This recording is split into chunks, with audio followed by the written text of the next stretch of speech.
가정 내 예산 수립과 관리, 효율적인 소비 습관 만들기에 대해 많은 사람이 궁금해하지만 제대로 설명된 적이 없습니다. 오늘은 이 문제의 핵심을 짚어보겠습니다. 실제 생활 장면을 기준으로 왜 이런 일이 반복되는지 차근차근 살펴보겠습니다. 눈에 보이는 현상에만 집중하면 효율적인 예산이 없고 불필요한 지출이 많다이라는 진짜 문제를 놓치게 됩니다. 겉으로는 작은 불편처럼 보이지만 같은 상황이 반복되면 비용과 스트레스가 커집니다. 반복되는 패턴, 반드시 이유가 있습니다. 의지의 문제가 아니라 구조의 문제일 가능성이 높습니다.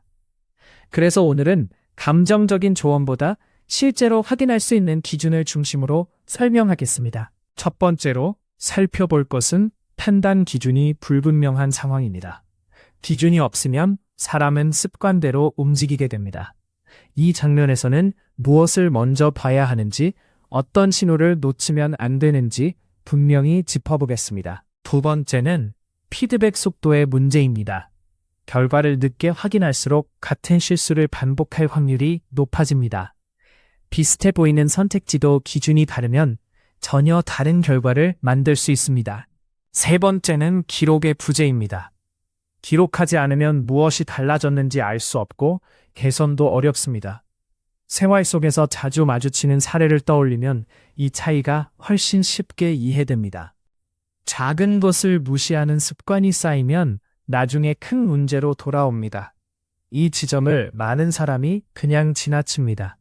작은 요소 하나가 전체 흐름을 바꾸기 때문에 사소해 보이는 부분도 따로 확인해야 합니다. 문제를 인식하고도 미루는 순간 상황은 더 복잡해집니다. 타이밍이 중요한 이유가 여기 있습니다. 이때부터는 문제를 미루는 대신 기록하고 나누어 보는 접근이 필요합니다. 얼마나 자주 발생하는지와 한 번 발생했을 때 영향이 얼마나 큰지 두 가지를 함께 봐야 합니다. 판단이 어려운 순간에는 빈도, 영향, 되돌릴 수 있는지를 함께 보면 됩니다. 재정 계획과 지출 모니터링을 통해 개선해야 한다. 이 핵심입니다. 문제를 잘게 나누고 원인을 확인하고 작은 것부터 실행하세요. 순서를 정하면 복잡한 문제도 오늘 할 수 있는 행동으로 바뀝니다. 실제로 효과가 있는 방식에는 공통점이 있습니다. 기록되고 비교되고 다음 행동으로 이어지는 것입니다. 좋은 방식은 어렵기보다 반복 가능하고 다음 행동이 분명하다는 특징이 있습니다. 한 가정이 월급의 30%를 식비로 지출하고 있던 중 예산 수립 후 20%로 줄이는 데 성공했다. 처럼 보이는 것과 실제 원인은 다를 수 있습니다.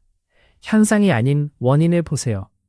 현실 사례에서는 말로 아는 것과 실제로 적용하는 것 사이에 차이가 드러납니다. 실행은 한 번으로 끝나지 않습니다. 확인이 행동으로, 행동이 다시 확인으로 이어져야 합니다. 한 번의 결심보다 매일 확인할 수 있는 작은 연결고리가 더 중요합니다. 지금 당장 할 수 있는 한 가지는 문제를 구체적인 문장으로 써보는 것입니다. 처음부터 완벽하게 하려 하지 말고 지금 보이는 한 가지부터 바꾸는 것이 좋습니다. 전부 바꾸려 하지 말고 영향이 가장 큰 행동 하나만 골라서 바꿔보세요. 작은 실험은 부담을 줄이고 결과를 확인하며 방식을 고칠 수 있게 합니다. 세 가지만 확인하세요. 원인이 구체적인가? 행동이 작은가? 결과를 확인할 시간이 있는가? 점검 기준을 미리 정해두면 시간이 지나도 같은 실수를 줄일 수 있습니다. 재정 계획과 지출 모니터링을 통해 개선해야 한다. 꾸준히 실천할 때 문제는 두려움이 아닌 관리 가능한 과제가 된다. 결국 핵심은 복잡한 문제를 생활 속에서 계속 실행 가능한 방식으로 바꾸는 것이다.